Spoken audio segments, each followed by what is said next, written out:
Hello guys, আসসালামু আলাইকুম। আমি আজকে আপনাদের সাথে শেয়ার করব একদম ব্রেড দিয়ে কিভাবে আপনারা খুব ইজিলি একটা নাস্তা বা ব্রেকফাস্ট তৈরি করে ফেলতে পারেন। তো দেখতে থাকেন ব্লগটা। ফার্স্টে আমি নিয়ে নিচ্ছি পনির। এই চিজ না, পনির নিতে হবে, পনিরের ফ্লেভারটা বেশি ভালো। দেন পনিরটাকে স্লাইস করতে হবে, স্লাইস করে পাউডার দিয়ে দিবেন, স্প্রেড করে দিবেন। তারপর এটার উপর ব্ল্যাক পেপার দিয়ে দিবেন। ব্ল্যাক পেপারটা মানে আপনাদের ফ্লেভার অনুযায়ী যতটুকু লাগবে ততটুকু ফ্লেভারের দিবেন। তারপর উপরের ব্রেড পিসটা দিয়ে এটাকে ঢেকে দেবেন।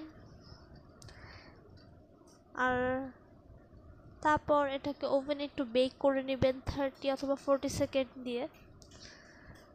ওভেনে বেক এটা চুলায়ও করা যায়, চুলায় করলে উপরে যে টোস্টটা ওইটা একটু ক্রিস্পি হয়, বাট ওভেন করলে এটা মেল্টি হয় আর জিনিসটা ক্রিস্পি হয় না। চুলায়ও করা যায়, আমি দুইটাই করছি, আপনারা দুইটাই করে ট্রাই করতে পারেন। দেন 30 সেকেন্ডস দিয়ে দিতে হবে।